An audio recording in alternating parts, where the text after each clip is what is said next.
Welcome back to Runiverse. I'm Andrew, and today I'm playing SolForge Fusion. It's been a couple months since my last SolForge Fusion video, but as I'm posting this, it is October 28th, 2022, which means yesterday, the 27th, was the full release of SolForge Fusion. So I'm playing with Kickstarter decks. I haven't picked up any release copies yet, so the cards might look a little bit different if you're comparing it to release products, but the contents are the same, as far as I know. And technically, this is part of a series that I've been doing. Again, it's been a couple months, but I randomly paired up the decks in my collection for a total of 8 decks, eight Forge decks, and played out some quarterfinals. This is going to be the first of 2 semifinals where the winning Fuse decks or Forge decks start to face off against each other. So if you're unfamiliar with SolForge Fusion, every faction deck is half of a deck, and it is procedurally generated and unique, and you combine it with any other forge or faction deck of a different faction to create your forge deck. So today I'm playing with this Cersei,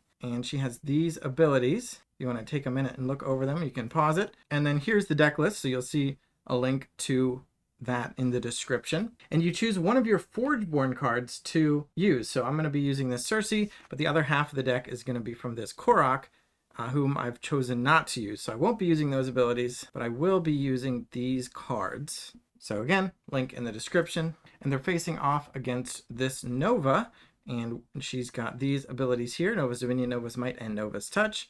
And this deck list, the Thicket Aunts, if you want to look through all the cards, link in the description. And she's paired with another Cersei here, but you can see a different grouping of abilities, as well as, of course, a very different deck list. So I've already set up the game, so all the level 1 cards have been shuffled together. Level 2 cards and level 3 cards are off to the side. Each player has a hand of 5 cards. Player 1 here is going to start with the Forge active, which means the creatures they play will go into the front row. Both players have 50 health, and kind of a weak start, but I'm going to start out with Blizzard Shaman. You can activate to deal 2 damage to all creatures. And when I play a creature, I'm going to do a few things. First of all, I'm going to put it into one of the 5 lanes. I'll put it over here. Doesn't matter. I'm putting it in the front because I have the active Forge. And then I'm going to check my level 2 pile. Since this is a level 1, I'm going to grab the level 2 version of Blizzard Shaman and put that into my discard pile over here, because starting in cycle 2, I will have access to that card. I could activate it to deal 2 damage to all creatures, but at this point that would just be itself, so I'll pass the turn. All right, player 2 is going to dare player 1 to activate it, because we're going to play Armored Packmaster, which is a 2/6. It's beefy. It's not going to die from 2 damage. In fact, it has 2 armor that will block the first 2 damage each round. And if it takes 2 damage, it gets +2 attack. So I'm going to put that, and I'm going to put that directly across from Blizzard Shaman. Because I do not have the active Forge, it actually goes in the back, which means it cannot initiate an attack. But if the Blizzard Shaman initiates an attack, which it will, because that's how the fighting works, it will be able to deal damage back. And I'm going to mark its 2 armor with this clear die. And of course, level up Armored Packmaster to level 2, putting in the discard pile. All right, so we started with 4 cards. It's now back to player 1. After this action, it will be the end of the turn, which will be both players taking 2 actions. And a fight will happen. And I've played one of my 5 cards, and I have 4 remaining. And I'm going to take a gamble. I'm going to play... Actually, first I am going to use Blizzard Shaman, have each creature take 2 damage. So it hits itself, so its 4 health is down to 2, and hit the armor off of that Packmaster. Then I'm going to play Spite Maiden as my action, and she is a 3/2, so I want to do that first. I could have done it after I played her, but then she would die. So I chose to do that first. When I deploy her, which is right now, I can have it deal 5 damage to me to play a spell for free. So I'm going to take 5 damage from my own card, and hopefully that'll pay off. So there's a couple reasons to do this. One is I get to play a spell. Spells are good. They do something, right? So instead of playing 2 cards this turn, I'm going to be playing 3. But the other reason is not only am I going to be leveling up Spite Maiden, but this card I play, this level 1 spell from my hand, I get to level that one up too. So I'm leveling up now more cards than my opponent got to, which will pay off in future cycles. This spell gives a creature +5 attack, and if I play it on a mage, it deals 3 damage to a creature. I'm going to play it on her. She's a mage, so I get to deal 3 damage. So the Packmaster is down to 3 health, and she started with 3 attack, but she's gaining 5, so she is up to 8 attack. And this card that I play, the spell, has a one-time effect. It goes away, and it's going to go over to my banished pile not my discard pile. And if any of these creatures die, they also go to my banish pile, not my discard pile, because my discard pile is for leveled up cards and cards that I don't play, which will be these actually. So for now, they're still in my hand, but they will be heading over to the discard pile. That's all I can do, so I'll pass back. And Spite Maiden has a big attack value, but a low defense. So I think, well, any of my creatures I play can trade with her, and they're not going to do much else. I could play a creature to a different lane, but because I'm playing into the back row, it wouldn't be able to hit my opponent, and it would allow Spite Maiden to send her 8 damage straight through at me. So I don't think I want to do that. I do want to trade. It's just a matter of what do I want to trade. And I think it'll be Leyline Vermin. So this is a 4/7. 4 will kill 2, and 7 will die from 8. So they will trade. I can take away an enemy creature's abilities, but none of them are going to matter. So I'm just going to put that here, level it up. And since we both played 2 cards, done 2 actions, we will resolve the fight. So they all happen simultaneously, but I'm going to go left to right. 4 attack will kill the 2 health. 8 attack will kill the 7 health. So these are both dying. Now again, the reason this fight is happening in the first place is that Spite Maiden is in the front initiating that attack. But they are going to kill each other, and they're both going to go to their respective banish piles. And then these 2 fight as well, because Blizzard Shaman is initiating this attack because it's in the front. It doesn't matter that it's exhausted. So 2 damage will kill 2, 3 damage will kill 3, and this is also a clean trade. So after this, I would say player 2 is ahead because player 1 dealt 5 damage to themselves. However, they also leveled up an additional card, so that's a bit of a trade-off. All the cards that didn't get played are now sent to the discard pile for both players, and then both players draw 5 new cards with which to play turn 2. The Forge also exchanges, so now player 2 will be the first one playing a card, and their cards will be the ones going into the front. Whew, this looks good for player 2. So we're going to start out with Swamp Moss Lurker. It's a 4/6 dinosaur, and if you have more than 50 health, not 50 health exactly, it says it's free, but I do not have the ability to gain health. That's too bad. I actually had a nap time, which I could have used. That probably would have been worth it if I knew for sure I was going to be drawing the Swamp Moss Lurker. But I guess instead I'm going to play, I was going to play that for free, which means I could also play a second card. But I'm going to play Corrupt Necromancer, 4/7, activate to upgrade a level 1 card in your discard pile, deploy, deals 5 damage to you. So we're both hitting ourselves. And I'm going to go ahead and play that, put it over here, I guess, doesn't matter, and exhaust it to activate it and upgrade a level 1 card in my discard pile, which will be this Ossuary Mech. So that's going to be banished, level it up, and level it up the Corrupt Necromancer. This is unfortunate because Corrupt Necromancer really needs to die because it can use that activate ability every turn. So we want to be able to kill it, but I don't have a creature with 7 attack to trade with it. So I'm not thrilled about this. I'm going to play Ghoulish Shambler. When one of my creatures is destroyed, deal 1 damage to a player and gain a health. And when it's deployed, we get to upgrade a level 1 card in our discard pile. So we don't normally do this much upgrading. I think I'm going to upgrade this spell Pyre Song, the Shambler and Pyre Song. And I'm going to play Hibernating Spectre.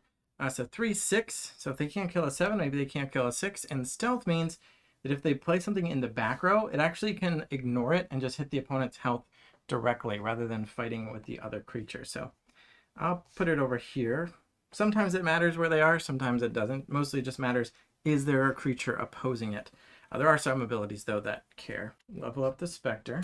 And I can't trade with the Spectre because whatever I play here is going to go into the back, which means stealth ignores it this turn. We only take 3 damage from it, and then next turn they'd be able to fight each other. But I think I care more about them using extra uses out of this Necromancer than I care about them hitting us for 3 a couple times. So I'm actually going to play Grave Pact. Destroy one of my creatures to give a creature -8/-8. So I'm going to destroy my own Shambler, banishing it, upgrade the Grave Pact, and give the Necromancer -8/-8. And when the Shambler dies, we get to deal 1 and gain 1. So we're up to 46, and they're down to 44. This spell is banished as well. So I traded 2 cards for their 1 card, which doesn't feel great, but at least they won't be able to keep leveling up cards with that Corrupt Necromancer. So now the fight happens. This is in the front, so it initiates an attack. There's nothing that can block it, so we take the hit directly. It's 3, so we go from 46 down to 43, and that ends the turn. Discard our hands, and each player gets 5 more cards. Now, each player starts with 20 level 1 cards in their deck, so you would think that there might be 1 more turn before our deck runs out, but actually this will be the final turn of the first cycle, You never play with the last 5 cards of your deck. You're not sure which cards you're going to miss out on each cycle. After this turn, we will shuffle our discard pile and deck together, so our level 2s will be mixed in. Oh, and I should switch the Forge as well, and player 1's back on the initiative. And you know what? I think I'm going to let them hit us for 3 if they want to. I'm going to hit them for 7. So I'm going to play a 7-1. Well, of course, they have the opportunity to try to block it, but I'll play a 7-1 here and level it up. Player 2 is going to play Armored Batterhide, or Kindred Batterhide. When we deploy it, an enemy creature loses the abilities and gains Defender. We're going to choose this worm, so it's moving into the back row. That's Defender this turn. And if we gain health, whenever we do, it gets +2/+2. So it's just going to be a 4/4 for now. And that's going in the back. Level it up. Our hand is pretty bad for this situation. I'm going to play Scourge Hydra. Says if one of our creatures was destroyed this turn, destroy an enemy level 1 creature. Well, that does not apply. None of our creatures were destroyed this turn. I'll level that up. But I'm going to put that opposing the Batterhide, or just stay aggressive and put it into an empty lane. Yeah, let's do that. Oops, I leveled up the wrong card. There we go. I'm going to play Shambling Demon. Its ability is that whenever one of our creatures is destroyed, deal damage to a player and gain a health, which is nice because if that triggers, Kindred Batterhide will get +2/+2 from its health ability. And this is perfect because a 4/7 will very efficiently go up against a 5/2 and kill it and survive. So level that up and then resolve the combat. So this is still in the front. It's going to deal 3, putting them down to 40. Then this is in the back row, so nothing happens. This is in the back row, so nothing happens. And this is in the front row, so it will fight against this. 4 will kill 2, and 5 will bring 7 down to 2. But the Shambling Demon gets to survive. So now we'll discard our hand. Again, we would draw 5, but instead it's our last 5, so we're going to reshuffle everything. We're going to exchange the Forge, and the last thing I haven't mentioned yet is that these back row creatures slide forward. So that hasn't been relevant yet, but there you go. As you start a cycle, you can always count your deck because it should have 20 cards in it. The exception being a little bit later in the game when you have level 3 cards. Level 3 cards don't level up, so they can leave entirely and shrink the size of your deck. But at least right now I should have 20 cards, and so I realized that I had put 2 of my level ups into my banish pile erroneously, so those should be part of the deck because you're always replacing the level 1 version of a card you played with the level 2 version. So we now have level 2 versions of these creatures in our deck, so we could have 2 of the same creature in play, just one is level 1 and one's a level 2. We'll draw up our mix of level 1 and level 2, hopefully. Do the same for player 1, right? And 5 for them. And in addition to the fact that we now have level 2 cards mixed into our deck, the other change going into cycle 2 is that the Forgeborn abilities we looked at are now in effect. So for example, you can see that Nova's Dominion has a little 2 icon there. That means it is our cycle 2 ability and can be used at some point as a free action during cycle 2, which is when we are now. During cycle 3, that won't be available anymore, and we can use the cycle 3 ability instead. Each of them is usable once per game during the matching cycle. I will go ahead and play it at level 2. We happen to draw our level 2 Kindred Batterhide. So you can see it's very similar to this level 1, except it's bigger. So instead of being a 4/4, it is a 7/6. It can give Defender and ability loss to a creature. We may as well do that one again. And if we gain health, it gets +3/+3 instead of +2/+2. And I'm going to put it over here because I don't care about this Steadfast Worm. It has Defender, it's not going to hit us, and I'm just going to leave it there and threaten them with 7 damage to the face. And now we get to level up that card to level 3. Put that in our discard pile. Player 1 drew a level 2 card as well, at least one. We're going to start out with Blizzard Shaman level 2, 5/8. Activates to deal 4 damage to all creatures, and I'm going to do it. So I go ahead and activate it immediately. I'm putting it opposite this Hibernating Spectre and deal 4 damage. So that's going to kill the Steadfast Worm. It's going to kill the Shambling Demon. It's going to kill this Kindred Batterhide, and it's going to bring Hibernating Spectre down to 2 and the Batterhide down to 2. However, the Shambling Demon said that one of our creatures dies, they deal damage to a player and gain a health. 2 of their creatures died at the same time, so they get to deal 2 damage, putting us down to 38. They gain 2, going up to 46. And they gained health twice, so Kindred Batterhide gains +3/+3 twice, which is now a 13/8. And Blizzard Shaman goes to level 3. All right, so player 1's board got cleaned out a little bit, but their combo also paid off. They have a giant creature now. And I'm going to try to continue that trend with a Shambling Demon level 2. So it would have been nice to have both the demons out at the same time, but this is the upgrade version. When one of our creatures is destroyed, deal 2 and gain 2. And I'll just put that here and level that up to 3. But player 1 knew that Kindred Batterhide was going to get giant, and they had a contingency plan, which is to play Scourge Hydra level 2. One of our creatures was destroyed this turn, which it was. The Steadfast Worm was destroyed this turn. Destroy an enemy level 1 or 2 creature, and of course we're going to choose this monstrosity. Level 2 is off the table. Level 3 Scourge Hydra's in the queue. And we're going to put this opposite the Shambling Demon to trade, which happens now. So 5 will be dealt to 2, and that will kill it. 3 will be dealt to... Oh, actually, no. Sorry. This has stealth, so it ignores the back row. And we just take another hit for 3 going down to 35. Then this will deal 8 to 9. Oh, it doesn't trade. Oh, no. So you know what? I think I'm actually going to play it here because it's not going to trade anyway. And I'll just take that 4 damage. But then they are going to be threatened by this 8 power. It's a little bit of a risky, aggressive play. But I don't like not trading. I don't like just losing creatures. So that finishes the turn. Creatures ready and go forward. Forge exchanges. Hands are discarded. New hands are drawn, and player 1 is back in first. Well, not in first place for health, but first action of the turn. And this should have 4 health because it dealt 4 to itself earlier. So I think I'm going to play Ghoulish Shambler. So 5/6, level 2. When one of your creatures is destroyed, deal 2 and gain 2. And when you deploy it, we get to upgrade a card in our discard pile right away. And I'm going to put that just in the middle. And I think I'm going to upgrade this Spite Maiden. Didn't play her last turn because I didn't have any spells, but now she'll be ready for the future. And I'm going to play, for player 2, we're going to play Leyline Vermin, mostly to block the Scourge Hydra's 8 attack, has 10 health, so that is good for us. And we can make an enemy creature lose all its abilities this turn, so let's do the Ghoulish Shambler, so they can't gain health when their creatures are destroyed. Level that up. And player 1 is going to play Steadfast Worm as their last action of the turn. It's a 15/8. And I'm going to put it right here. I could put it over here and force our opponent to block it, which maybe is what I should do. Sure, 8's a lot of health. Let's make them deal with that and level it up. We can actually deal with that. Okay, I'm going to play this free action is our Forgeborn ability, Cycle 2, Nova's Dominion, make 2 Wisp minions. So these are our first minions of the game, but I'm going to bring 2 of these out. They're just little 2/2s, but they're going to be great for blocking those giant... or 1 giant creature and 1 moderately sized creature. And then I still get to do my action, which is going to play this card here. All my creatures get +2/+2. So I'll level that up.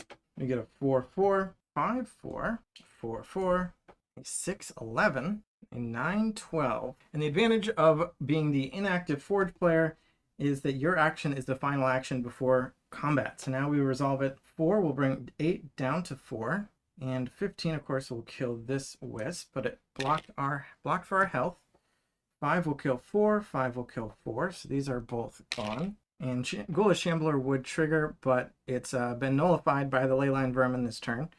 Wisp deals 4 to 6, bringing it down to 2, and 5 will kill 4. 6 will go through, bringing them down to 25. And then 9 will kill 4, and 8 will bring 12 down to 4. And I think that was everything. No, this Shambling Demon gets to trigger, so 3 of their creatures died, so they get to trigger that 3 times, dealing 6 more damage, putting them down to 19, and gaining 6 up to 52. Discard our hands, flip the Forge, slide forward, draw 5 more cards, and this is going to be the end of Cycle 2. And I should note, Nova did use her ability, so I'm going to exhaust her. Cersei still has her ability, though. And this will be the turn when she wants to use it, because if we go into Cycle 3, Cycle 2 ability won't be available anymore. And hey, our level 1 Swamp Moss Lurker came back, and we do have 50 or more than 50 life now, so we can play that for free and still play another card. This should be in the banished pile. So yeah, I'm going to go ahead and play it in front of the Worm. Its 4 attack will be just enough to finish off the Worm. That is free, so we still get to play another card. It also gets leveled up. Then I'm going to play the level 2 Corrupt Necromancer. We deal 5 to ourselves, going down to 47. And we can activate it to upgrade a card. Do I want to put that here? Yeah, probably. So I will activate it now to upgrade a card. And hey, just for fun, I'm going to choose the Swamp Moss Lurker. So we're going to get a level 3 Swamp Moss Lurker and a level 3 Corrupt Necromancer. We completely skipped the level 2 Swamp Moss Lurker. Now things are looking downhill for player 1. I thought it was kind of close, but that Nova's Dominion was rough. We only drew one level 2 card and it's not even a creature. But we can use the army commander to upgrade. We can get any level 2 we want from a level 1 creature. So we can get any of these as a level 2. Does that help? All right, so here's what I'm thinking. I'm going to play Undeady. So it's aggressive. That's not going to matter, but it says if you have a creature with decreased health, this is free. We have 2 creatures with decreased health, so we meet that condition. We get to play this and something else. Doesn't matter where I play it because my actual action for the turn is going to be Grave Pact, destroy one of my creatures, which is going to be Undeady, in order to give a creature -10/-10. And that's going to be this Shambling Demon, I think. Dang, I can't really take this 9 damage. But I don't want Shambling Demon to keep triggering either. Yeah, 6 and 9 are close. This has a scary triggered ability, and this has a lot more health. So I'm just going to get rid of that. It does trigger off its own death, so we take 2 more. But we killed our own creature, so actually our Ghoulish Shambler evens that out. So I'm not going to mess with that. I need to level up Undeady and Grave Pact. Undeady to level 2, Grave Pact to level 3. Okay, and then player 2, what do we want to do? Ooh, this is kind of rude. I'm going to use this tiny little baby level 1 creature, only a 2/6, but when we deploy it, we give an enemy creature -2/-2. Ghoulish Shambler only has 2 health left, so we can just kill that. It will trigger and deal 2, and they gain 2. Down to 45 here, up to 21 there. And level up that combat walker. So now we're set to take 9, 14, 16, and go to 5. Doesn't sound great. Could block here and make a zombie and trade and take 7. Definitely going to use Army Commander. I just may or may not play the card that I return to my hand and upgrade. Tempted to kill the Necromancer, or to focus on trying to kill the Necromancer, but I don't even think I can. And now I'm thinking maybe it doesn't matter that much because the game is, I mean, we just have to survive. So I think that 9 damage is more important than the ability to upgrade more cards for cycle 4. Because this is going to be the end of cycle 3 right now. Or rather, the end of cycle 2. We'll be going into cycle 3. They'll be able to use it during cycle 3. But they won't benefit until cycle 4. This is probably a bad move, but let's see some fun. So I'm going to use Cersei, Army Commander, cycle 2 ability, upgrade a level 1 card in your discard pile, return it to your hand, and I'm going to choose Windspark Elemental. So I'm going to upgrade it, which means that's gone, and the level 2 version is now in my discard pile, but then it's returned to my hand, and then I'm going to play it. It has the aggressive ability, which means even though I am the inactive Forge player, it will go in the front and initiate attacks. And when it damages a player, that much damage is also dealt to an enemy creature. So I'm going to put it right here, take all that damage. I do also get to level that up to level 3 since I played it from my hand. We're going to do the fight. 15 will kill 6, 4 will kill 4. These are both gone. I'm going to take 2, 7, 16 damage, go down to 5. They take 8 damage. They thought they were safe, but I had an aggressive creature as the last action as the inactive Forge player. Again, it's the advantage of being the inactive Forge player. You get to sneak in sneaky maneuvers like that, and we get to trigger dealing 8 damage to something, which is going to be this Leyline Vermin. So it did hit us, but it won't hit us again. Then we're ending that turn and cycle. Gonna shuffle up everything. Draw a new 5 for player 1. Should have exhausted her to use that ability, but we're now readying our Forgeborn. They can activate again and reset this deck for player 2.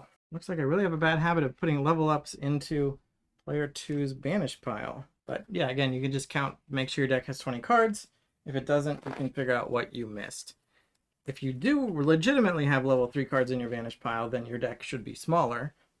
So keep an eye out for that as well. But I was able to easily correct that mistake. And I was able to easily correct the mistake for player 1 also, because I had put this Windspark Elemental in the vanish pile and forgot completely to grab that Ghoulish Shambler. So you can just check your deck list and correct it. I'll finish shuffling up and draw their real 5 cards and see what they want to do with the Forge. So now that we're in cycle 3, the Forgeborn do have their cycle 3 abilities. Cersei can life drain, deal 6 damage to a creature and gain 6, and Nova can give her creatures +3/+3, which is a bit of a Mexican standoff because, not really, I mean, I guess Cersei would need to use it first, because if Nova gives +3/+3, it's going to make them potentially bigger than the 6 that we would want. So I might want to preempt that by using it, but Nova's still going to get 2 plays, 2 more creatures that she can pump up, if she even chooses to use it this turn. I'm going to put Steadfast Worm, level 3, and 18-9 in front of the corrupt necromancer.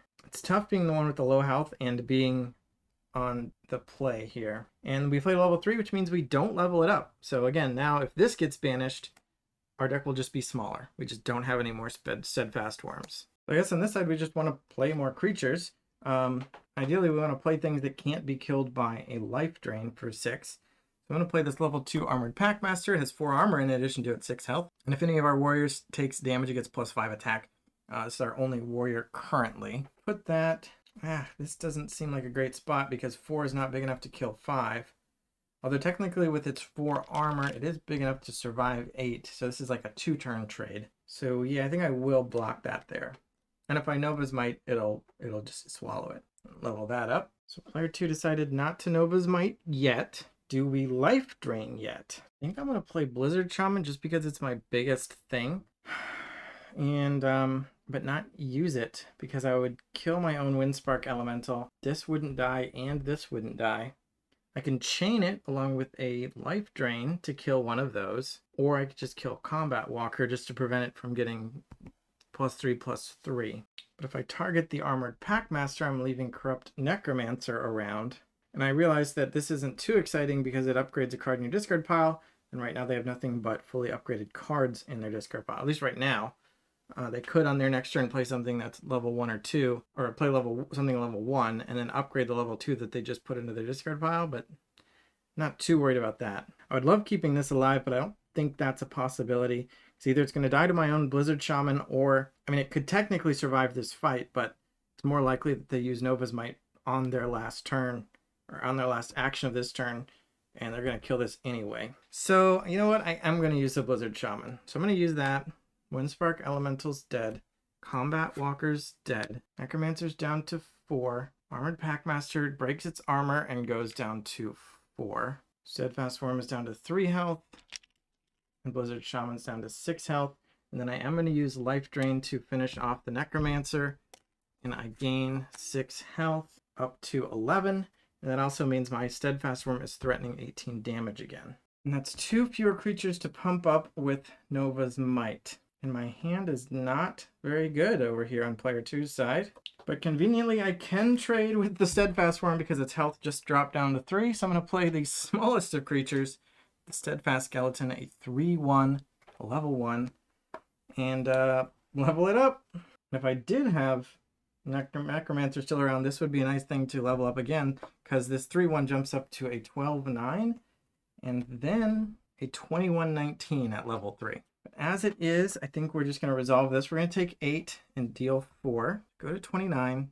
They go to 7. And then these two trade. So 3 kills 3 and 18 kills 1. What a way for the Steadfast Worm to go. Slides forward. Flip the Forge. Discard.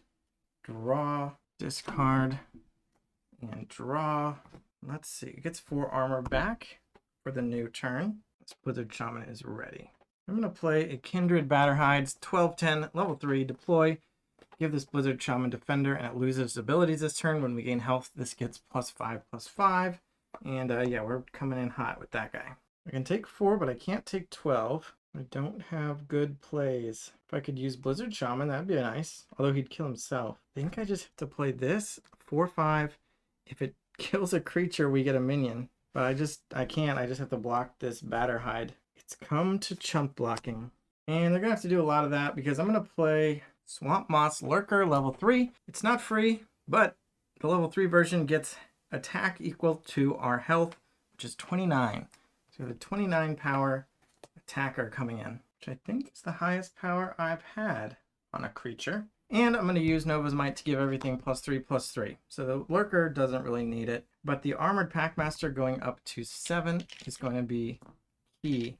Because 7 is lethal, and that means both of these have to be blocked. So the Lurker's up to 17 health, about 15/13, and 7/7 with 4 armor. Player 1 has 1 more action before the hammer comes down, but not going to cut it. Got this end of cycle or end of turn Windspark Elemental trick again, but we can't afford to take the damage. So the best we could do is put it here, and actually would survive the 7 attack from the Packmaster and do enough damage to break through the armor and kill it. Actually, no, I forgot the trigger. This did take damage last turn from the Blizzard Shaman, didn't it? So it should have triggered to get +5 attack. So it's actually at 12 attack. It didn't even have to use Nova's Might, but it doesn't matter. You can't block both of these, and player 1 is dead. The winner is Nova and Cersei, the Thicket Aunts, and the Hissing Vexing Human Kings. So let me know if you've tried SolForge Fusion yet. Which of the factions looks most interesting? We didn't get to see the blue faction in this game, but in the next semifinals match, there are 2 blue faction decks among the Forge decks. So stay tuned for that. Thanks for watching. Subscribe so we can get more subscribers, and bye.